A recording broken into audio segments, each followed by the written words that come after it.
নতুন সকাল, নতুন দিন, নতুন আশা সবকিছু সময়ের ব্যবধানে নতুন হলেও পুরনো রয়ে যায় শুধু ভালোবাসা। মানুষটা সঠিক হলে আর ভালোবাসাটার পরিবর্তন হওয়া হয় না। প্রথম থেকে শেষ পর্যন্ত সেই ভালোবাসাই থাকে, বরঞ্চ দিনকে দিন একে অপরের প্রতি ভালোবাসাটা আরও প্রখর হয়, আরও বাড়তে থাকে। আজ অনেকদিন পর এভাবে শান্তি ঘুমালো মেঘ। ধূসরের সাথে কথা বলে এসে দেখে তার 3 বান্ধবী ঘুমায়নি। অনেকদিন পর একসাথে হওয়ায় বেশ জমিয়ে আড্ডা দিয়েছে। ফজরের আজান কানে আসতেই সবাইকে নিয়ে ফজরের সালাত আদায় করে নিয়েছে। হির একটু ঘুম কাতুরে, তাই সে নামাজ পড়ে ঘুমিয়ে গেছে নীলের পাশে। বাকি 3 জন একসাথে বাইরে হাঁটাহাঁটি করছে। হুট করে মেঘ বলল, আজ তোদের কোনো কাজ আছে? তখন জাবিন বলল, আজ তো ছুটির দিন শোরুমের, তাই আমার নেই। লিয়াদেরও তেমন কোনো কাজ নেই আমার জানামতে। কিন্তু সেটা দিয়ে তুই কি করবি? আজ তোকে দেখতে আসবে জাবিন, দুপুরে রেডি থাকিস, তুই তো আর দেখে বিয়ে করবি না। তোর পরিবার ও নেই, আমরাই তোর পরিবার, দিনকে দিন বুড়ি হচ্ছিস। বিয়ের বয়স সেই কবেই পার হয়ে গেছে। তাই আমরা সবাই মিলে একটা ছেলে ঠিক করেছি তোর জন্য। মেঘের কথা শুনে আপনা আপনি পা থেমে গেল জাবিনের, ও অদ্ভুত দৃষ্টিতে মেঘদের দিকে তাকাল। আর বলল, তোরা কি বলছিস সেগুলো? মেঘ ঠিক বলছে, তুই কোনো কথা বলবি না। লিয়ার কথায় জাবিনের অস্বস্তি বাড়ছে। ও কিছু হারানোর আশঙ্কা করছে। ও বলল, কিন্তু কিন্তু কিছু না, আমি তাদের সাথে কথা বলেছি, তারা আজ আসবে। মেঘের কথায় তখন জাবিন রেগে বলল, আমার সাথে এই নিয়ে আগে কথা বলেছিস? আমাকে না জিজ্ঞেস করে তুই কেন কথা দিলি? একবার প্রয়োজন বোধও করলি না আমার মতামত নেওয়ার? এতিম হয়েছি তো কি হয়েছে, সবাই আমার ওপর নিজেদের আধিপত্য দেখাবে, আমার কোনো মতামত নেই।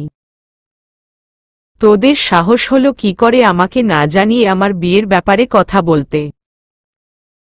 হ্যাঁ, তোরা আমার বন্ধু, তাই বলে আমি তোদের এই অধিকার আমি দিইনি আমার লাইফে হস্তক্ষেপ করতে। তোর ফ্ল্যাটে থাকি বলে আর তোর শোরুমে কাজ করি বলে তুই যা ইচ্ছে তাই করতে পারিস না। এটা ঠিক করিসনি, একদম ঠিক করিসনি। মেঘ স্থির চোখে জাবিনের দিকে তাকিয়ে আছে। লিয়া অবাক চোখে জাবিনকে দেখছে, কি এমন বলল যে মেঘকে এরকম ভাবে বলতে পারল। জাবিন জোরে জোরে নিঃশ্বাস নিল। মেঘ আর লিয়া চুপ করে আছে। মাথা ঠান্ডা করার পর ওর মনে পড়ল এতক্ষণ রাগের মাথায় ও মেঘকে কি বলেছে। ও মেঘের দিকে তাকাতে পারছে না। ও মেঘের দিকে তাকালো, তা দেখে মেঘ মুচকি হাসল। কি ছিল সেই মুচকি হাসিতে জাবিনের জানা নেই, তবে ওর মনে হচ্ছে মেঘকে ও ভীষণ কষ্ট দিয়ে ফেলেছে। জাবিনের খুব কান্না পেল। ওর চোখ ছলছল করে উঠল। মেঘ তখনও স্থির চোখে দাঁড়িয়ে আছে। জাবিন মেঘকে জড়িয়ে ধরে বলল, প্লিজ আমাকে মাফ করে দে, আমি তখন রাগের মাথায় ওসব বলেছি। আমার ঠান্ডা মাথায় তোদের সাথে কথা বলার উচিত ছিল। তুই তো জানিস রাগ উঠলে আমার মাথা ঠিক থাকে না। আমি তোকে হার্ট করতে চাইনি মেঘ। আমি কখনো তোকে এগুলো বলতেও চাইনি। এখন রাগের মাথায় এসব বলে ফেলেছি, মাফ করে দে প্লিজ। মেঘ জাবিনকে ছাড়িয়ে বলল, কিন্তু জাবিন জানিস তো রাগের মাথায়ই মানুষ সত্যি কথা বলে। সত্যিই তো তোর মতামত জানা উচিত ছিল, আমরাও না একটু বেশি বেশি সত্যিই আমাদের তোর লাইফে হস্তক্ষেপ করা সাজে না। সব থেকে বড় কথা, এটা আমাদের অধিকার ও নয় যে আমরা চাইলে আমাদের বান্ধবীর জীবনে যা ইচ্ছা তাই করতে পারব। এ কথা শুনে জাবিন আরও কান্না করতে লাগল। এই মুহূর্তে লিয়ার কি করা উচিত জানা নেই। মেঘ জাবিনের গালে হাত রেখে বলল, আরে কাঁদছিস কেন? এখানে যা বলেছিস সব তো সত্যিই বলেছিস, তাহলে কাঁদছিস কেন? আমি মেঘ, সবাই ভাবে আমি পারফেক্ট, আমার দ্বারা কোনো ভুল হতেই পারে না। কিন্তু দেখ, ভুল করেই ফেললাম। সরি রে, আমার জন্য এখন তুই কাঁদছিস। তবে হ্যাঁ, আমার ফ্ল্যাটে থাকছিস এটার জন্য তুই মাসে 5,000 টাকা করে আমাকে দিস, তাহলে ভাড়াটিয়া হয়ে থাকছিস আর আমার শোরুমে কাজ করিস, এতে কি হয়েছে? কাজ তো কাজই, সেটা ছোট হোক বড় হোক। এর মানে এই না তোর ওপর আধিপত্য খাটাবো, তবে যেটা চেয়েছিলাম সেটা সম্পূর্ণ বন্ধুত্বের খাতিরে, কিন্তু ভুলেই গিয়েছিলাম এটা আমাদের অধিকারের বাইরে। মেঘ প্লিজ আমার কথা শোন, প্লিজ মাফ করে দে, আমি ওৎসত ভেবে কিছু বলিনি, যা মুখে এসেছে তাই বলেছি। আরে তুই কেন মাফ চাইছিস? মাফ তো আমাদের চাওয়ার কথা। তাছাড়া আমরা তো জানি তুই কেমন, তাহলে তোরা যাকে বলবি তাকেই বিয়ে করব, তবু এরকম ভাবে আমার ওপর রাগ করে থাকিস না। হুট করে কথাটা শুনে কি হলো বুঝলাম না, তাই রাগের মাথায় তখন। তোর রাগ হলো কারণ তুই ঈশান ভাইয়াকে তোর লাইফ পার্টনার হিসেবে চাস, তার পরিবর্তে অন্যজনকে তার জায়গায় বসাতেই তোর ভীষণ রাগ হলো, আর রাগের মাথায় নিজের বেস্ট ফ্রেন্ডকেই কথা শোনালি। আমরা পরীক্ষা করতে চাইছিলাম বিয়ের কথা শুনে তোর রিয়াকশন কেমন হবে, তাই দেখলাম, কিন্তু তুই তো আমাকে পুরো ধুয়ে দিলি। আর রাগ করিনি আমি, কেন রাগ করব? তুই কে অধিকার দেওয়ার বন্ধুদের ওপর? বন্ধুদের অধিকার এটা বন্ধুত্ব হওয়ার পর থেকেই। সব থেকে বড় কথা, অধিকার দিতে হয় না, অধিকার আদায় করে নিতে হয়, সেটা তিনজন আমরা আগেই নিয়ে নিয়েছি। সত্যি তো রাগ করিসনি? আমি তো জানি আমার পেটুক বান্ধবী বেশি হম্বিতম্বি করে, কিন্তু কাজের কাজ কিছুই পারে না। আমি এটাও জানি তার রাগ উঠলে সে কি বলে নিজেও জানে না। মূলত সে রাগ করত না, কেউ তার রাগ ভাঙানোর থাকত না, এই জন্য। এইটুকু কারণে কি এখন আমরা সম্পর্ক ভেঙে দেব? আমাদের সম্পর্ক এত ঠুনকো নয়, সামান্য এর জন্য আমরা সম্পর্ক ভেঙে দেব? আমি তোদের সাথে আর নিজের সাথে কখনো বৈষম্য করানি, কারণ বৈষম্য কখনো সম্পর্ক টিকিয়ে রাখতে পারে না। শোন, আমরা এমন এক সময়ে দাঁড়িয়েছি যে এখন যে সম্পর্কই থাকুক না কেন অল্পতেই ভেঙে যায়। আর ইগো এমনভাবে প্রতিস্থাপন করা থাকে যে অধিকাংশ মানুষ ইগোর জন্য সম্পর্ক নষ্ট করে। তারা ভাবে আমি যদি আগ বাড়িয়ে কথা বলি তাহলে তার ইগো হার্ট হবে। এই ইগোকে সবাই আত্মসম্মান বলে মনে করে, কিন্তু কাছের মানুষের কাছে যদি একটু ইগোকে সাইডে রেখে কথা বলা যায় তাহলেই সম্পর্কটা রয়ে যায়। কিন্তু ওই যে তাদের মাঝখানে ইগোর জন্য সম্পর্ক ঠিক রাখার জন্য 2 কদম আগে বাড়ানো যাবে না, তাহলে তোমার আত্মসম্মান থাকবে না, সেটা বন্ধুদের ক্ষেত্রে হোক কিংবা ভালোবাসার। লিয়া আর জাবিন হা করে কথা শুনছিল, তখন পেছনে থেকে হিরো বলল, কথাটা তুই ঠিক বলেছিস, ওই ইগোই যে 80% মানুষের সম্পর্ক নষ্ট হওয়ার পেছনে ওই বেটায় দায়ী। এর জন্যই আমার উপাধি হয়েছে ব্রোকেন ফ্যামিলির মেয়ে। তখন মেঘ বলল, উঠে পড়েছিস? কি করব বল? জাবিন সারের মতো চিল্লাচিল্লি করছিল যে আমার ঘুমটা ভেঙে গেল, তাই চলে এলাম আর কি। কিন্তু আমরা তো আস্তে আস্তে কথা বলছিলাম, আর এখান থেকে তোর কানে কথা পৌঁছানো সম্ভব নয়, কারণ আপনি ভীষণ ঘুম কাতুরে। আসলে কি হয়েছে বলতো? তোরা তিনজন আমায় রেখেই চলে এলি, আসলে পেটুক তো শুধু জাবিন না, আমিও আছি, যদি তোরা আমায় রেখে কিছু বানিয়ে খেয়ে নিস তাহলে আমি তো আর ভাগ পাবো না, তাই নিজের ভাগ নেওয়ার জন্য চলে এলাম। কিন্তু তোরা তো এখানে খাচ্ছিস না, ঝগড়া করছিস, আর এই মাথা মোটা জাবিন তোকে কত কি শোনালো, তুই দেখে কিছু বললি না? আমি হলে ওর চুল টেনে ছিঁড়ে ফেলতাম। এ কথা শুনে জাবিন ওর দিকে তাকালো। লিয়া আর মেঘ মুচকি হাসল। মেঘ বলল, অপমান করে, রাগারাগি করে বা মারামারি করে কিছু করা যায় না, যতটা বুঝিয়ে বলা সম্ভব ততটা বোঝাতে হবে, তো না হলে ইগো এসে সব খেয়ে ফেলবে। আর এই সাধারণ বিষয়টার জন্য আমি আমার গুটিকয়েক থাকা প্রিয়জনদের হারাতে চাই না। তাছাড়া আমি তো জাবিনকে চিনি আর বুঝিও তাহলে। হইছে আমার খিদা লাগছে, কে রান্না করবি করে ফেল, আমি কিছু করব না আজকে। আর নীলও একটু পর উঠে পড়বে। আমি তো ভাবলাম নীলের হিরু মামনিকে দিয়েই সব করাবো। আমি করব না, এখন আমার কথা না শুনলে নীলের মতো এই ঘাসেই বসে পড়ব বলে দিলাম। তা আমার আম্মা, আপনার বসতে হবে না, আমরা তিনজন করে নেব। জাবিনের কথা শুনে হীর হাসল।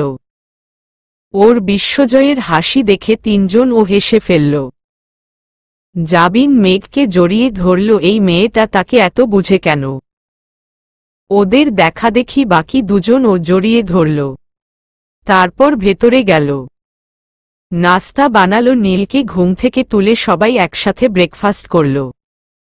মেঘ সবার থেকে বিদায় নিয়ে বাড়ির পথে রওনা হল। তো ডক্টর শুভ্র আজকাল দেখি ভালো ছুটি কাটাচ্ছেন? অন্য ডক্টরের কথায় হাসল ধূসর। ও হেসে বলল, আর বলবেন না, বউয়ের কাছে আবদার রেখেছিলাম তাকে নিয়ে ঘুরতে যাব, তাই আর কি। ওহ আচ্ছা, তা সেদিন যে এসেছিল সেটাই ভাবি নাকি? হুম, তাই তো বলি ডক্টর শুভ্র যে নাকি কোনো মেয়ের দিকে তাকিয়ে কথা বলে না, সে একটা মেয়ের হাত ধরে নিয়ে যাচ্ছে। যাই, সেদিনের কথা বিশ্বাস হয়নি আপনি বিয়ে করেছেন, তবে এখন করলাম যে আপনি বিয়ে করেছেন। তা ভাবি খুব ভালোবাসে তাই না? ধূসর হাসল আর বলল, হুম, ভালো তো খুব বাসে, কিন্তু প্রকাশহীন নিভৃতে। মানে কিছু না তো, কাল কিন্তু সব আপনাকেই ম্যানেজ করতে হবে। সমস্যা নেই, আমি এদিক সামলে নেব। আপনি বরং ভাবিকে সামলান। আপনার ভাবিকে সামলাতে হবে না, সে নিজেই নিজের জন্য যথেষ্ট, পারলে আমাকে সামলিয়ে রাখে। বাহ, ভালো তো। আচ্ছা আপনি থাকুন, আমার একটা পেশেন্ট দেখতে যেতে হবে। বলেই ধূসর কেবিন থেকে চলে গেল। লোকটা ধূসরের দিকে তাকিয়ে রইল। মেঘ বাড়ি এসে দেখল তেমন কেউ যায়নি, শুধু ধূসরদের পরিবার ছাড়া। মেঘ ওপরে গিয়ে ফ্রেশ হল। তারপর বড় ফুপির কাছে গেল। মেঘ বড় ফুপির কোলে মাথা রেখে শুয়ে পড়ল। আশা চৌধুরী বলল, জানিস মেঘ, যখন শুনলাম তুই টাকাগুলো দিলি আর তোর একটা শোরুম আছে, তখন জানিস কি যে খুশি হয়েছিলাম। কারণ তুই কিছু একটা করছিস। কারণ মেয়েদের আপন বলতে কিছুই হয় না। যখন বাবার বাড়িতে থাকতাম তখন সব বাবার থাকত, আর এখন যখন শ্বশুর বাড়ি গেলাম তখন সব তাদের। আমার বলতে কিছু নেই। এই জন্য সব মেয়েদের উচিত নিজের জন্য হলেও কিছু করা। অন্তত অসহায় চোখে কারো দিকে তাকাতে হবে না, কারো কাছে চাইতে হবে না। মেঘ সব শুনে বলল, আব্বাকে সাহায্য করতে পারো নি বলে এই কথা বলছো যে ফুপা সাহায্য করতে দেয়নি?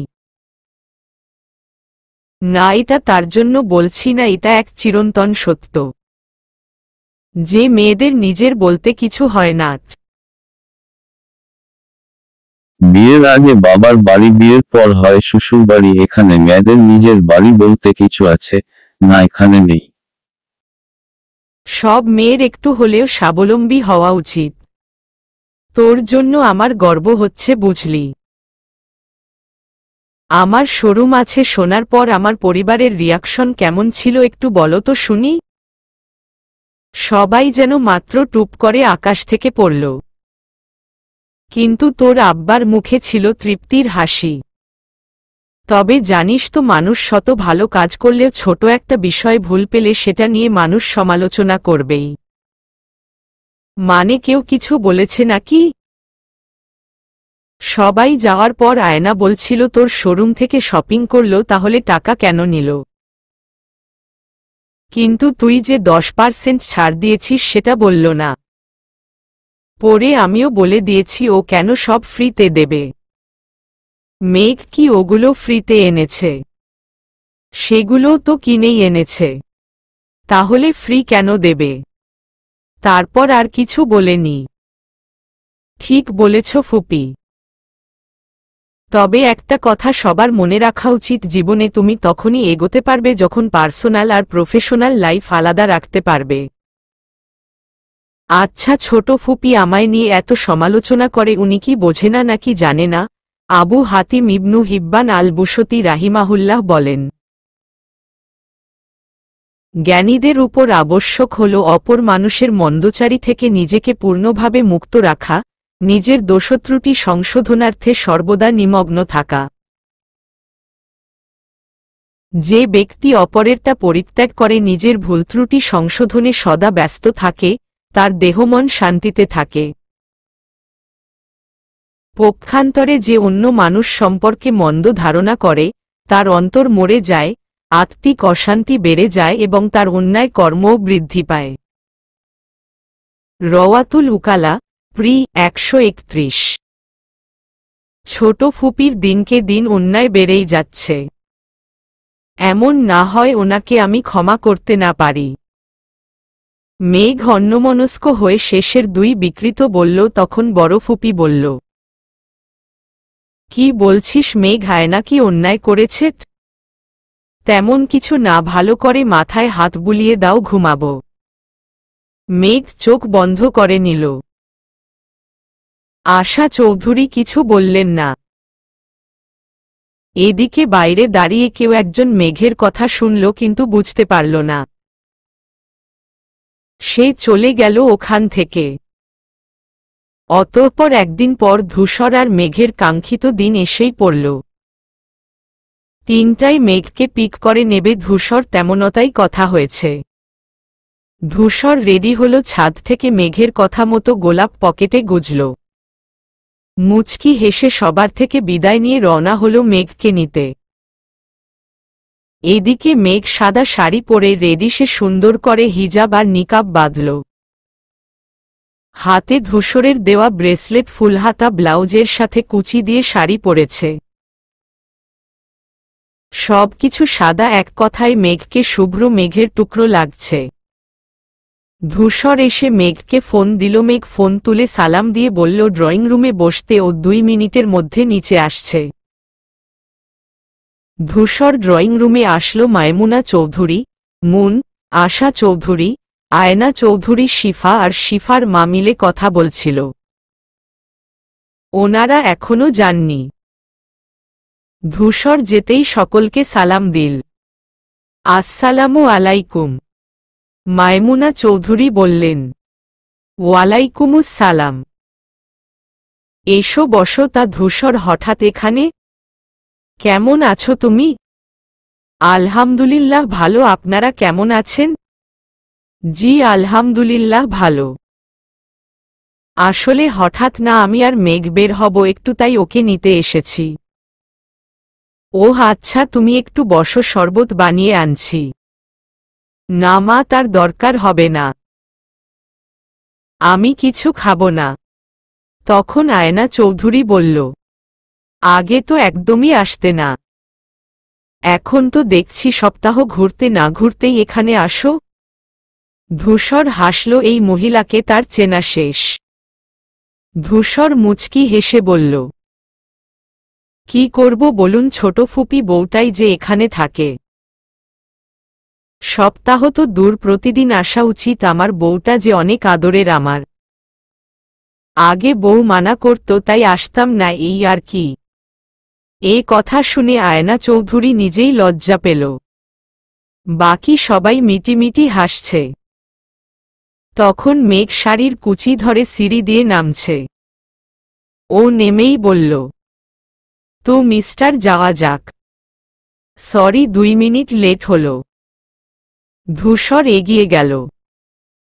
এদিকে সবাই মেঘের দিকে হাঁ করে তাকিয়ে আছে। অনেক সুন্দর লাগছে মেঘকে, মূলত দুজনকেই অনেক সুন্দর লাগছে, দুজনেই যে শুভ্র রং পরেছে। ধূসর মেঘের কাছে গিয়ে বলল, ওহ মাই ডিয়ার মেঘ বালিকা, তোমাকে আজকে সত্যি এক টুকরো মেঘ লাগছে মাশাআল্লাহ, কারো নজর না লাগুক। আপনার হয়েছে, এখন চলুন। তখন মুন বলল, মেঘ তোকে আজ অনেক সুন্দর লাগছে মাশাআল্লাহ। শুকরিয়া আপু।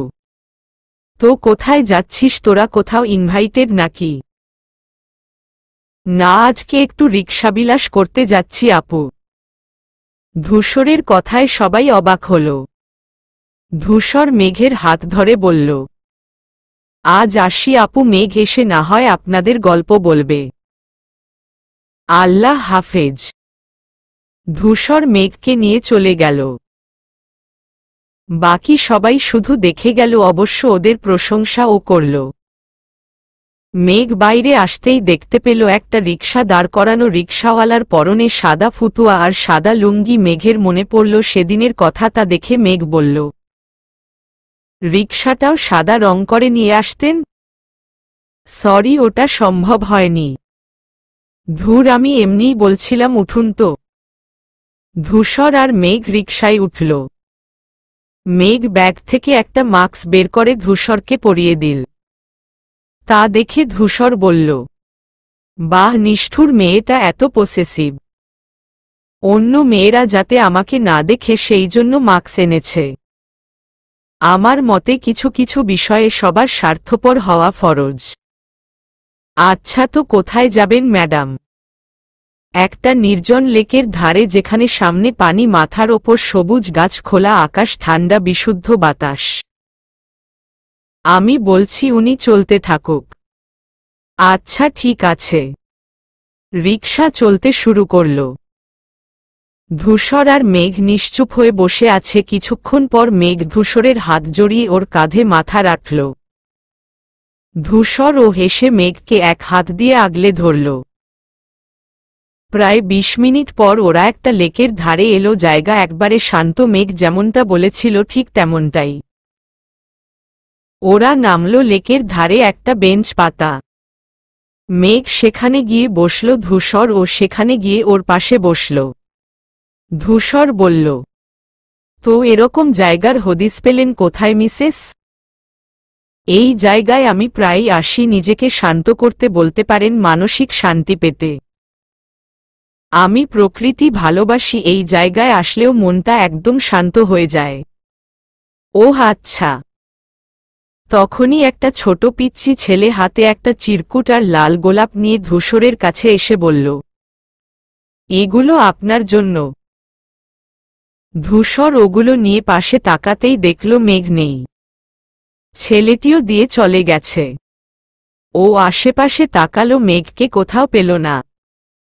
ও চিরকুট খুলল, সেখানে লেখা, আমার গল্পের ভালো লাগার শব্দ সে, আমার একান্ত বিশ্বস্ত বন্ধু সে, আমার মোনাজাতে চাওয়া জান্নাতের সঙ্গী সে, রবের পক্ষ থেকে পাওয়া বিশেষ নেয়ামত সে, আমার ভেতরে যতনা রাখা শুভ্র রং সে, আমার আবেগ অনুভূতির অস্তিত্ব সে, আমার অপরিবর্তনীয় ভালোবাসা সে, আমার প্রকাশহীন নিভৃতে ভালোবাসা সে, আপনার নিষ্ঠুর মেয়েটা।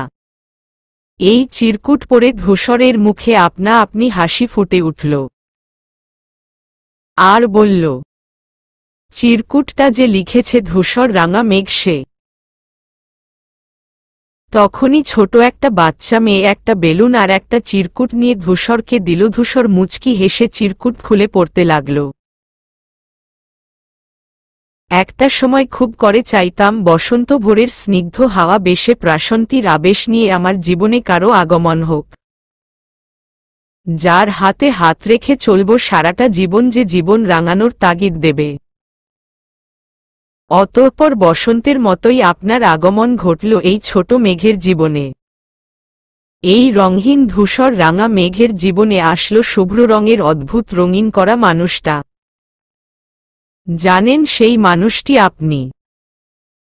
আগের ধূসর রাঙা মেঘ ছিল বড্ড বেরঙিন, কিন্তু আপনার আগমনে সেই ধূসর রাঙা মেঘ হচ্ছে দিন দিন বড্ড রঙিন। ধূসর রাঙা মেঘ। ধূসর এবার আশেপাশে তাকাল। একটু দূরেই অনেকগুলো রঙিন বেলুন নিয়ে মেঘ দাঁড়িয়ে আছে। ধূসর মেঘের কাছে গেল। মেঘ মুচকি হেসে বলল, মন কেমনের বৃষ্টি সে, আমার দেখার দৃষ্টি সে। ধূসর আহসান শুভ্র সে। আপনি আমার জীবনের এমন একজন প্রিয়জন যার প্রতীক্ষায় রোজ নিয়মিত বসে থাকি। আপনি কি জানেন এই নিষ্ঠুর মেয়েটা আমি আপনার জন্য কতটা আকুল আকাঙ্ক্ষা রাখি? আপনি কি জানেন আপনার অগোচরে এই আমি আপনাকে নিয়ে কত স্বপ্ন আঁকি? আমি যে আপনারই মনের মাঝে থাকি এটা বোঝার নেই আমার বাকি। পৃথিবীতে প্রতিটি মানুষের ভালো লাগার কিছু অনুভূতি রয়েছে, যে অনুভূতিগুলোর মাধ্যমে মানুষ নিজের ভালো লাগা বা ভালোবাসা প্রকাশ করে থাকে।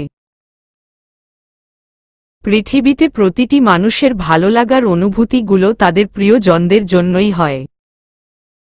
প্রতিটি মানুষের মনের মধ্যে প্রিয়জনদের জন্য একটি টান বা মায়া তৈরি হয়, যেখান থেকে তাদের প্রতি ভালো লাগা ও ভালোবাসার সৃষ্টি হয়। ভালো লাগার অনুভূতি থেকেই ভালোবাসার সৃষ্টি হয়। আপনি হলেন আমার সেই ভালো লাগা। শেষ পর্যন্ত ওটা কথায় গিয়ে থেমেছে জানি না। হযরত আলী বলেন, ভালোবাসা সবাইকে নিবেদন করো, তবে তাকে সর্বাধিক ভালোবাসো যার অন্তরে তোমার জন্য তোমার চেয়ে অধিক ভালোবাসা বিদ্যমান।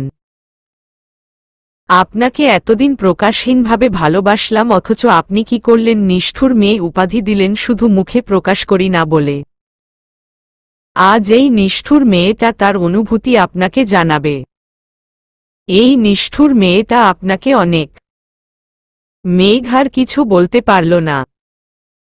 তার আগেই একটা গুলি এসে মেঘের পিঠে লাগল। সাদা শাড়িটা যেন মুহূর্তেই লাল বর্ণ ধারণ করল। হাতের বেলুনগুলো এলোমেলোভাবে আকাশে উড়তে লাগল। ধূসর এতক্ষণ অদ্ভুত ভালোলাগা নিয়ে মেঘের দিকে তাকিয়েছিল। হুট করে এমন হওয়ায় ও হতভম্ব হয়ে গেল। মেঘ পড়তে নিল, তখন ধূসর ওকে ধরে ফেলল। তখন মেঘ কাঁপা কাঁপা কণ্ঠে বলল, এই নিষ্ঠুর মেয়েটা আপনাকে ভীষণ ভালোবাসে ধূসর। আমি আপনাকে খুব ভালোবাসি, খুব খুব ভালোবাসি। ধূসর হসপিটালের করিডোরে বিধ্বস্ত অবস্থায় বসে আছে। তাকে দেখে মনে হচ্ছে অনুভূতিহীন মানব। ধূসর এক দৃষ্টিতে তার শুভ্র পাঞ্জাবিতে লাগা মেঘের রক্তের দিকে তাকিয়ে আছে। সবাইকে খবর দেওয়া হয়েছে, কিন্তু কেউ এখনো হসপিটালে এসে পৌঁছায়নি। ধূসরের এই সময়টা খুব অসহ্যকর, অসহনীয় লাগছে। না ভালো লাগছে, তাকে এক অন্যরকম রোবট মানব লাগছে। হয়তো ভেতরে ভেতরে খুব অসহায় লাগছে। ধূসর একটু পর কি যেন বিড়বিড় করে বলছে, নিষ্ঠুর মেয়েটা আজ আমাকে ভালোবাসি বলেছে, যার সাক্ষী ছিল খোলা আকাশ, দক্ষিণা বাতাস আর নীরব পরিবেশ। সব তো ঠিকই ছিল, তবে শেষে এমনটা কেন হলো? নিষ্ঠুর মেয়ে, তুমি সত্যিই নিষ্ঠুর মেয়ে। তুমি যদি নিষ্ঠুর মেয়ে না হও তাহলে আমাকে ছেড়ে যাওয়ার ব্যবস্থা কেন করেছ? এই যে নিষ্ঠুর মেয়েটা আমায় ভালোবাসো নাকি ভালোবাসলে ছেড়ে যাওয়ার কথা ভাবতে পারে কেউ বুঝি? তুমি তো বলেছিলে সারা জীবন আমার পাশে থাকবে। না না, আমার মেঘের কিছু হবে না, ও আমার কাছে ঠিক ফিরে আসবে। আমি না ওকে ভালোবাসি, ও তো আমাকে ভালোবাসে। তাহলে আমরা আলাদা হব কেন? আমরা সবসময় একসাথে থাকব। এখনো কত কিছু করা বাকি, আজ তো ফুচকা খাওয়াও হলো না। এই সব কিছু তো আমাদের একসাথে পূরণ করতে হবে। মেঘ, তুমি তো অনেক স্ট্রং, তুমি ফিরে এসো আমার কাছে। এইবার নিষ্ঠুরতার প্রমাণ দিও না। ভালোবেসে ফিরে এসো আমার হয়ে তোমার ধূসরের কাছে। ধূসর আপন মনেই সব বিড়বিড় করছে। এই হসপিটালের যারা ওকে চেনে সবাই খুব অবাক হয়েছে। ধূসর অ্যাসান শুভ্র একটা মেয়েকে কোলে করে এনে পাগলের মতো চিৎকার করছিল। আবার আলাদা মেয়ে ডক্টর খুঁজছিল যাতে অন্য পুরুষকে মেঘের ট্রিটমেন্ট করতে না হয়। সেখানের ডক্টর বলেছিল ওকেই হ্যান্ডেল করতে, কিন্তু ও জানিয়েছে পারবে না। ও মেঘকে এই অবস্থায় দেখতে পারবে না। এমনিতেই ওর হাত পা কাঁপছে। ও ওর মেঘ বালিকাকে নিয়ে কোনো রিস্ক নিতে চায় না। অতঃপর একজন ভালো মেয়ে ডক্টর পেয়ে যায়। সে নিজে হতভম্ব হয়ে থাকলেও চারপাশে তার মেঘ বালিকার সবকিছু খেয়াল রেখেই করছে। গুলি লাগার পর ধূসরের প্রায় পাগল পাগল অবস্থা, কি করবে এই সময় গাড়ি পাবে কিনা। ও চিৎকার করে সেখানে কাঁদছিল, মেঘকে জড়িয়ে ধরে আর বলছিল, মেঘ কিছুই হবে না তোমার, আমি তোমার কিছুই হতে দেব না, যাই হয়ে যাক না কেন তুমি ফিরবে আমার কাছে। নিজেকে স্ট্রং রেখো, কিছু হবে না, একটু সহ্য করো প্লিজ, আমি এখনই তোমায় হসপিটালে নিয়ে যাব। আমি তোমায় খুব ভালোবাসি, আমি তোমাকে হারাতে চাই না, প্লিজ নিষ্ঠুর হইও না, ফিরে এসো আমার কাছে, আমি তোমাকে খুব ভালোবাসি। এত কষ্টের মাঝেও মেঘের মুখে যেন অদ্ভুত রকম তৃপ্তির হাসি ফুটে উঠেছিল। যতক্ষণ পর্যন্ত মেঘের জ্ঞান ছিল ততক্ষণ পর্যন্ত ও কেবল ধূসরকেই দেখে গেছে। ও গাড়ি থামানোর চেষ্টা করছিল। তখন আশেপাশে থাকা কিছু লোক একটা গাড়ির ব্যবস্থা করে দেয়। ও তাড়াতাড়ি করে সবথেকে কাছের হাসপাতালে মেঘকে আনে। কারণ মেঘের অনেক রক্তক্ষরণ হচ্ছিল, যেহেতু ও নিজে ডাক্তার তাই এই বিষয়ে ও ভালো জানে দেরি করলে যে কোনো কিছু হয়ে যেতে পারে। ধূসর নিজের মতো ভাবছিল। তখনই আয়মান চৌধুরী দৌড়ে হসপিটালে আসেন। তার পেছনেই ধূসরের পরিবার, ভেতরে মেঘের অপারেশন চলছে। ধূসর তাদের বোধহয় দেখেই নি, কোনো হেলদোল নেই। ধূসর আছে নিজের মতো। ধূসরের অবস্থা দেখে সবাই যেন আরো ভেঙে পড়ল। দিলরুবা খানম ছেলের পাশে বসে ছেলের হাত ধরে বলল, ধূসর এসব কি করে হলো মেঘ? উনি আর কিছু বলার আগেই ধূসর তাড়াতাড়ি করে বলল, কিছু হবে না মেঘের, ও ফিরে আসবে আমার কাছে, দেখো। দিলরুবা খানম ছেলেকে জড়িয়ে ধরল। এবার আর ধূসর নিজেকে সামলিয়ে রাখতে পারল না। কারণ ধূসর এতক্ষণ কাদার জন্য একটা কাক খুঁজছিল। ধূসর কেঁদে উঠল ছোট বাচ্চাদের মতো। ও বলতে লাগল, কেন এমন হলো মা আমার? মেঘ, তুমি জানো কত রক্ত পড়ছিল, ওর সাদা শাড়ি একদম রক্তে লাল হয়ে গেছিল। আমার পাঞ্জাবি দেখছো, এগুলো সব ওর রক্ত। আমরা তো ভেবেছিলাম আজ আমরা ঘুরবো ফিরবো, অনেক সুন্দর সময় কাটাবো, কিন্তু এটা কি হয়ে গেল মা? কেন হলো? তুমি জানো ওই নিষ্ঠুর মেয়েটা আজ আমায় ভালোবাসি বলেছে, আরও কত আবেগমাখা চিরকুট দিয়েছে। আজ মেয়েটা আমায় ভালোবাসি বলেছে মা, আর দেখো না আজকেই এরকমটা হতে হলো। কেন করল? কি ক্ষতি করেছিল মেঘ? গুলিটা মেঘের না লেগে আমার লাগলে বোধহয় এতটা কষ্ট হতো না মা। ও খুব কষ্ট পাচ্ছে মা। তুমি জানো ও চোখ বন্ধ করার আগে আমার দিকে তাকিয়েছিল, কি অসহায় সেই চাহনি। মা কেন এমন হলো? আমার খুব ভয় হচ্ছে মা, আমি ওকে হারিয়ে না ফেলি। তুমি জানো সিলেটে ও আমাকে বলছিল আমি যেন ওকে হারাতে না দিই। খুব যত্ন করে আগলে রাখি ওকে, যেন আমার জীবনের নিষ্ঠুর মেয়েটা না হতে দিই। ও আমার হাত ধরে সারা জীবন চলতে চায় মা। আমার ভীষণ ভয় হচ্ছে মা। প্লিজ দোয়া করো মেঘের যেন কিছু না হয় মা। সত্যি মেঘের কিছু হবে না তাই না মা? বলো না তুমি? মেঘের কিছু হবে না, নিজেকে সামলা ধূসর। আল্লাহ তাআলা নিশ্চয়ই ওকে সুস্থ করবে। ধূসর আরও কান্না করতে লাগল। ছেলেরা নাকি শত কষ্ট পেলেও কাঁদে না, কিন্তু ধূসর তো তার স্ত্রীর জন্য মাকে জড়িয়ে বাচ্চাদের মতো কাঁদছে। ওর কান্না দেখে ওখানে থাকা প্রায় সবারই চোখে পানি এসে গেল। নোলক আর রোহিণী তো কাঁদছেই। ধূসরের অবস্থা দেখে আয়মান চৌধুরী ধপ করে বসে পড়লেন সেখানে থাকা বেঞ্চে। এহসান চৌধুরী বন্ধুর হাত ধরে সান্ত্বনা দিতে লাগলেন। আয়মান চৌধুরী কেঁদে উঠলেন আর বললেন, আমার আম্মা, আমার মেঘ। এহসান, তুই দেখতে পাচ্ছিস, মেয়েটা তো আজীবন কষ্ট পেয়ে গেল, এখন সুখ একটু করে ওর জীবনে ধরা দিতে শুরু করেছে। এর মধ্যে এটা কি হলো এহসান? আমার মেয়েটার কিছু হলে আমি কি করব? এহসান কাকে আম্মা বলে ডাকবো? তুই জানিস, সেদিন আমি ওকে বলেছিলাম না আম্মা, আপনার সাথে আমার খুব তাড়াতাড়ি সাময়িক বিচ্ছেদ হতে চলেছে।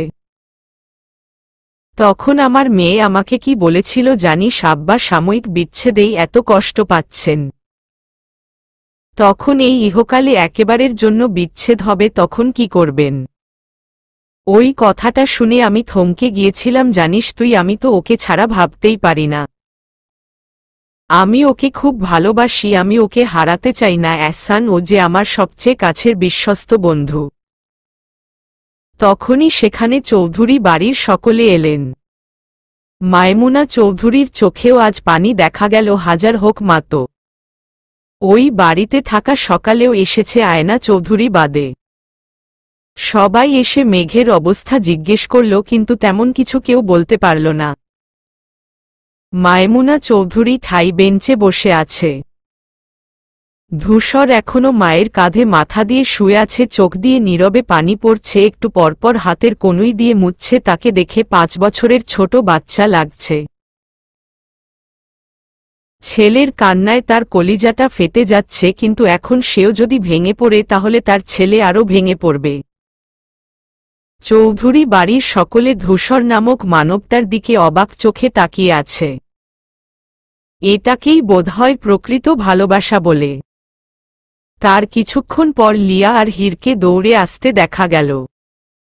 ওরা আসতেই নোলক সব জানালো, দুজনেই নিঃশব্দে কাঁদছে। অতঃপর ডক্টর বের হলেন, তা দেখে ধূসর ওর দৌড়ে ওনাদের সামনে গিয়ে বলল, ডক্টর, আমার মেঘ কেমন আছে? ও ঠিক হয়ে যাবে তো? গুলি বের করেছেন? কতটা রক্তক্ষরণ হয়েছে? আরে ডক্টর শুভ্র, রিল্যাক্স, আমাকে তো কিছু বলতে দিন। আপনি যেহেতু ডক্টর, আপনি তো জানেন এই রকম কেসে পেশেন্টের কি অবস্থা হয়। তবে হ্যাঁ, আপনার মেঘ কিন্তু অনেক স্ট্রং, তাই ঠিক আছে। Out of danger. গুলি বের করে দিয়েছি, ইনশাআল্লাহ কয়েক ঘন্টা পর জ্ঞান ফিরবে। তবে ওনাকে এক্সট্রা কেয়ারে রাখতে হবে। বাকিটা আপনি দেখে করে নেবেন, কারণ এই বিষয়ে আমার থেকে আপনি বেস্ট আসছি। ডক্টরের কথা শুনে সবার বুকের ভেতর থাকা পাথরটা যেন সরে গেল। এবার ধূসর নিশ্চিন্ত। এদিকে লিয়া জাবিনকে সব আপডেট দিল, কারণ ও নীলকে রেখে এখন আসতে পারবে না আর নীলকে জানাতেও পারবে না। মেঘকে কেবিনে দেওয়ার পর সবাই একবার করে দেখে এলো। আয়মান চৌধুরী মেয়েকে এই অবস্থায় দেখে কাঁদলেন, কপালে একটা চুমু দিয়ে বের হয়ে এলো।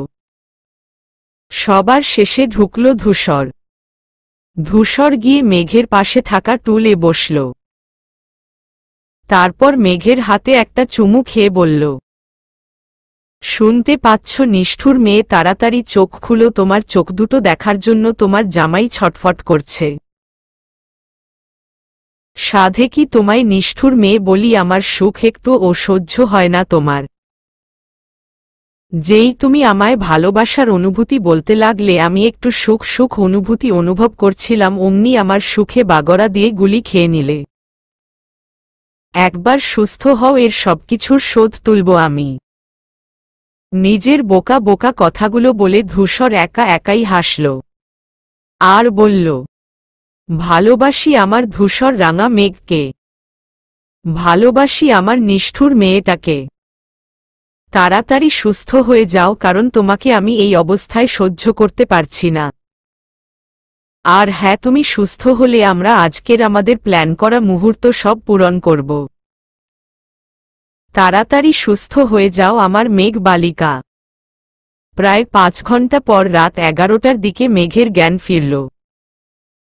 আপাতত হাসপাতালে ধূসর ছাড়া আর কেউ নেই, আর সবাইকে বাড়ি পাঠিয়ে দিয়েছে। তবে ধূসর বেশ অবাক হয়েছে, মায়মুনা চৌধুরী একটা টু শব্দও করেনি, বলেও নি আমি থাকি।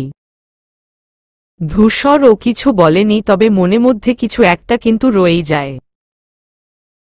লিয়া আর হীর আর মেঘের বড় ফুপি থাকতে চেয়েছিল, মেঘ তাদের মানা করেছে দরকার নেই। আয়মান চৌধুরী জোর করে থাকতে চেয়েছিলেন, কিন্তু উনি নিজেই অসুস্থ হয়ে যান কয়েকদিন পর পর, তাই ধূসর ওনাকে বুঝিয়ে সুঝিয়ে বাড়ি পাঠিয়ে দিয়েছেন। বাকিদেরও সবাইকে বাড়ি পাঠিয়ে দিয়েছে, এমনিতেও রাতে এত জনের থাকার পারমিশন নেই। দুজন থাকতে পারবে, কিন্তু ধূসর একাই থাকবে বলে জানিয়েছে। কাল সকালে না হয় সবাই আসবে দেখা করতে। মেঘের জ্ঞান ফিরেছে শুনে ধূসর তাড়াতাড়ি মেঘের কেবিনে গেল। হাতে ক্যানেলার স্যালাইন চলছে, এক ব্যাগ করতে দিতে হয়েছে, কিছুক্ষণ আগেই সেটা শেষ হয়েছে। মেঘ চোখ বন্ধ করেছিল, ধূসর এসে মেঘকে ডাকল, মেঘ। মেঘ চোখ খুলে ধূসরকে দেখল, তারপর একটা মুচকি হাসি দিয়ে ভাঙা ভাঙা গলায় বলল, এতক্ষণে আসার সময় হলো, আমার জ্ঞান ফিরেছে আরো 5 মিনিট আগে। মেঘের এমন কথায় ধূসর হাসল। এই সময়ও এমন কথা কেউ বলতে পারে কিনা ওর জানা নেই।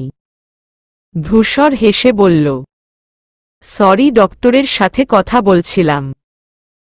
এখন কেমন আছো, কেমন লাগছে এখন? আলহামদুলিল্লাহ, বেশ ভালো। আব্বা কোথায়? তিনি ঠিক আছেন, ওনাকে জানিয়েছেন আমার কথা? জানিয়েছি, আব্বা ঠিক আছেন।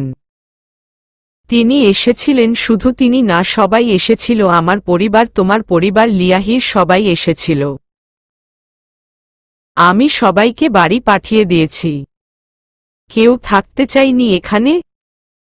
হ্যাঁ, চেয়েছিল তো আমার মা, তোমার আব্বা, লিয়াহির। আর কেউ? হ্যাঁ, তোমার ফুপি। মেঘ হয়তো অন্য কিছু আশা করছিল, ও স্থির মুখেই বলল, ওহ আচ্ছা। আচ্ছা, মা এসেছিলেন? এসেছিল তো, কেন? এমনিই, আপনি বলুন আপনার কেমন লাগছে এখন? মেঘ একটা দীর্ঘশ্বাস ফেলে প্রসঙ্গ পাল্টাল। ধূসর বলল, তুমি জানো আমি কত ভয় পেয়েছিলাম সেই সময়। আমি ভেবেছিলাম আমি তোমাকে হারিয়ে ফেলব। যেখানে আপনার মতো ডক্টর জামাই আছে, সেখানে আমার কি হতে পারে বলুন তো? পিঠে খুব ব্যথা? কই না তো একটু। তুমি এমন কেন মেঘ? কেমন?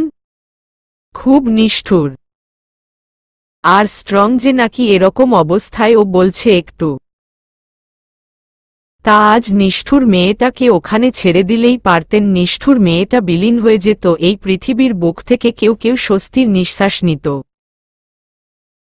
যাই হোক, বেঁচে যেহেতু গেছি, তাহলে এই নিষ্ঠুর মেয়েটাকেই সহ্য করতে হবে। মিস্টার ধূসর অ্যাসান শুভ্র। ধূসর অসহায় চোখে মেঘকে দেখছে, মেয়েটার মুখে অদ্ভুত হাসি, এ হাসির মানে সে জানে না। ধূসর মেঘের হাত ধরে বলল, আমি এই নিষ্ঠুর মেয়েটাকেই সারা জীবন সহ্য করতে চাই। আর হ্যাঁ, এই জীবন থাকতে আমি তোমায় ছাড়ছি না, যাই হয়ে যাক না কেন, এই নিষ্ঠুর মেয়েটা শুধু আমার। এত কিছু করেও নিষ্ঠুর মেয়েটা তার উপাধি চেঞ্জ করতে পারল না, নিষ্ঠুরই রয়ে গেল, তাই না? এত কথা বলছো কেন? চুপচাপ ঘুমাও, না হলে শরীর আরো বেশি খারাপ করবে। নিষ্ঠুর মেয়েটা আজ তো আপনাকে ভালোবাসি বলল, আপনি হার্ট অ্যাটাক করেননি তো? দেখেছেন, বলেছিলাম না আপনি অতটাও দুর্বল নন। তবে হার্ট অ্যাটাক না করে ভালোই করেছেন, আজ হার্ট অ্যাটাক করলে দুজনেই এখন আল্লাহর কাছে থাকতাম। মেঘ, এবার বেশি বলছো কিন্তু। কি আজেবাজে বলছো? তবে হ্যাঁ, যে আজকে এই ঘটনা ঘটিয়েছে, তোমাকে আঘাত করেছে, তাকে অবশ্যই শাস্তি পেতে হবে, আর আমি দেব সেই শাস্তি। একবার শুধু জানতে পারি। মেঘি এই প্রসঙ্গে কথা বলবে না বলে বলল, ওসব বাদ দিন। আপনি খেয়েছেন কিছু? মুখটা তো একদম শুকিয়ে গেছে। আপু শুনুন, আমার পাগল ডক্টরের জন্য কিছু খাবার নিয়ে আসুন। ওখানে থাকা নার্সটা হেসে চলে গেল। তখন ধূসর গাল ফুলিয়ে বলল, তুমি আমাকে পাগল বললে? তো কি করব বলুন, আজ তো আমায় নিয়ে আপনি পাগলের মতোই ছুটছিলেন, গাড়ি থামানোর কত চেষ্টা। আমায় নিয়ে চিৎকার করে পাগলের মতো কাঁদছিলেন। তো পাগল বলবো না। আচ্ছা, আপনি কেন আমায় এত ভালোবাসলেন? জানেন, আপনার ওই রূপ দেখে ভেতরে আমি শেষ হয়ে যাচ্ছিলাম। শুধু আল্লাহর কাছে এটাই চাইছিলাম, আমি এই পাগল ডক্টরের জন্য হলেও যেন বেঁচে যাই। কারণ এখন আমার কিছু হলে আমার পাগল ডক্টর ধীরে ধীরে শেষ হয়ে যাবে। আমি শুধু আপনার জন্য আজ বাঁচতে চেয়েছিলাম, মিস্টার ধূসর এহসান শুভ্র। মেঘের চোখ দিয়ে দুফোঁটা পানি গড়িয়ে পড়ল। ধূসর চোখের পানি মুছিয়ে দিয়ে বলল, হুশ, একদম কাঁদবে না। তোমাকে ভালোবাসার কোনো নির্দিষ্ট কারণ নেই, শুধু এটা জানি আমি তোমায় ভালোবাসি।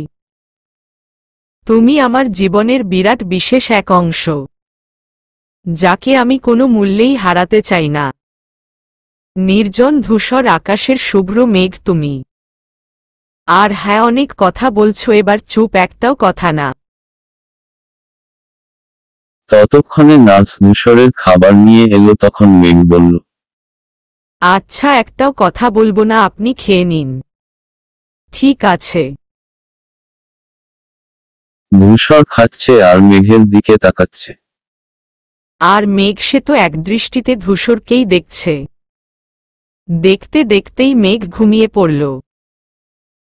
কারণ ওকে ঘুমের ওষুধ দেওয়া হয়েছে।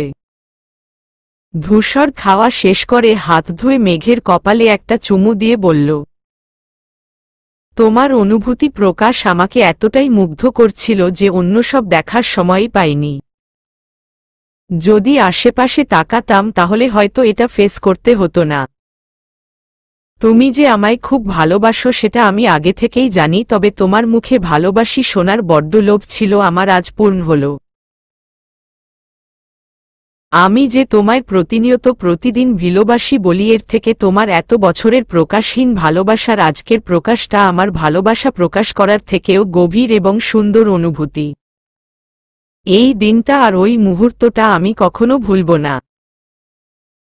তবে আজকের দিনটা আরও সুন্দর হতে পারত যদি না এরকম হতো। যাই হোক, আমরা আমাদের জীবনে এমন দিন আবারও সেলিব্রেট করব। তুমি কি করছিলে? এত কষ্ট করে তোমাকে সব খবর দিলাম, তবুও মেঘ কিভাবে বেঁচে গেল? তোমার বন্দুকে কি একটাই গুলি ছিল? পুরো 6টা দিয়ে ওকে ঝাঁঝরা করে দিতে পারলে না? আরে সেখানে তো ওই ছেলেটিও ছিল, তাই একটাই গুলি করতে পেরেছি। ওকেও মেরে দিতে পারতে, এত শুনশান জায়গায় কেউ টের পেত না।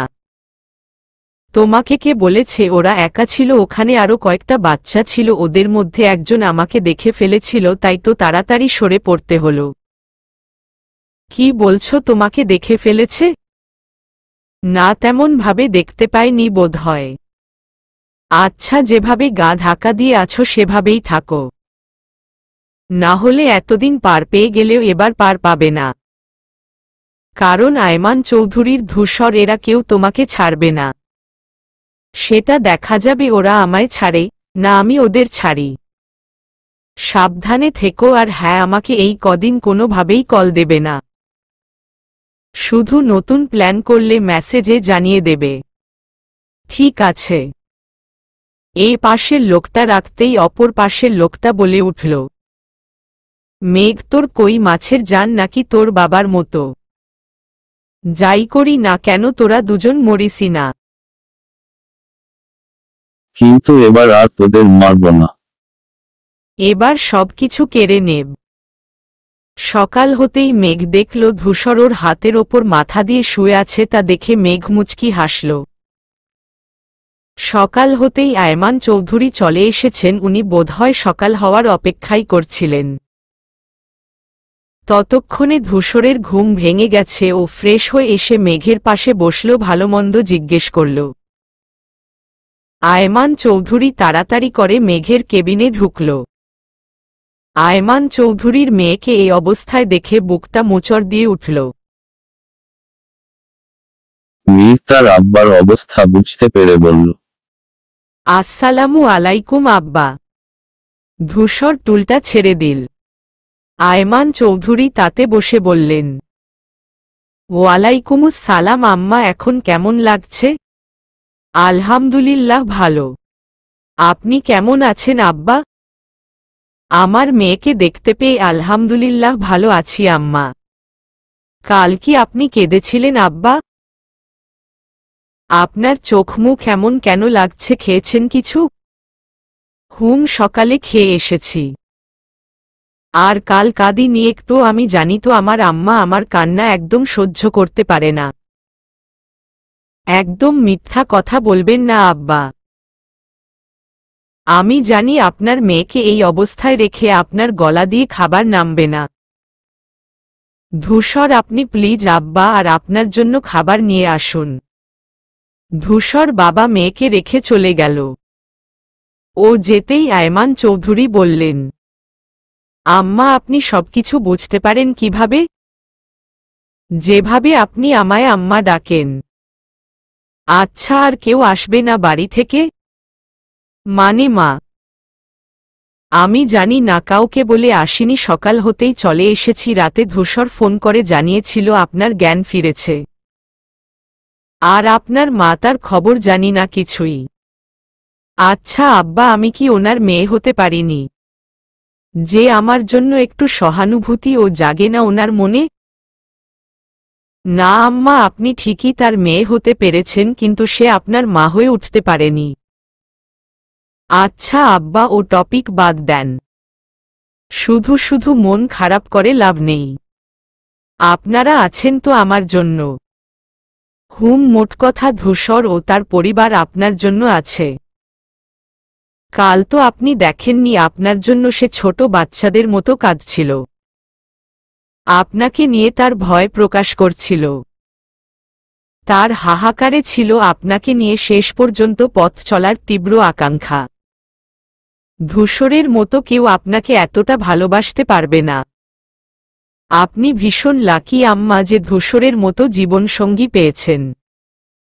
কথাটা শুনে মেঘ মুচকি হাসল। তখন ধূসরের আগমন ঘটল আর বলল, না আব্বা, বরং আপনার মেয়ের থেকে আমি ভীষণ লাকি যে ওর মতো জীবনসঙ্গী পেয়েছি। সত্যি কথা বলতে তোমরা দুজনেই লাকি। এবার ঠিক আছে? আব্বা ঠিক আছে। নিন, খেয়ে নিন। তুমিও বসো। আমি তো বসবই, না হলে আপনার মেয়ে ধমকে বলবে এক কথা কবার বলতে হয় খেতে পারেন না। দুই জামাই শ্বশুর হাসতে লাগল। ধূসরের কথা শুনে মেঘ ছোট ছোট চোখে ওর দিকে তাকিয়ে আছে। হুট করে মেঘ বলল, আমি বাড়ি যাব কবে? আপাতত 4 দিন হসপিটালেই থাকতে হবে। তবে আজ আমি তোমাকে আমার হসপিটালে শিফট করব। আমার হসপিটাল ভালো লাগে না, আমি বাড়ি যাব। মোটেও না, এবার তোমার কথা চলবে না। আমি যা বলবো তাই হবে। ধূসর প্লিজ। আব্বা কিছু বলুন না। আপনার সুস্থতাই আমার জন্য সবকিছু এখন, তাই আমি কিছু বলছি না। বাসায় নিলে সমস্যা বেশি হবে। এখানে থাকলে তাড়াতাড়ি সুস্থ হয়ে উঠবেন। আব্বা আপনিও। আমিও। আচ্ছা ঠিক আছে, এখন খেয়ে নেন। ধূসর আর আয়মান চৌধুরী খেয়ে নিলেন। ওনাদের খাওয়া শেষ হলে মেঘ বলল, অনেক তো হলো আলো আধারের খেলা, এবার মুখোমুখি হওয়ার সময় এসে গেছে আব্বা। অনেক ছাড় দেওয়া হয়ে গেছে, এবার আর না। সকলেই সকলের কৃতকর্মের জন্য শাস্তি পাবে, সে আপন হোক বা পর। তখন ধূসর বলল, আমি যদি ভুল না হই তাহলে এবারও জনাব আশরাফ হক এটা ঘটিয়েছে। এটা 100% দিয়ে বলতে পারছি না যে সেই কাণ্ড ঘটিয়েছে, তবে যেই হোক না কেন খুব তাড়াতাড়ি তার পতন নিশ্চিত।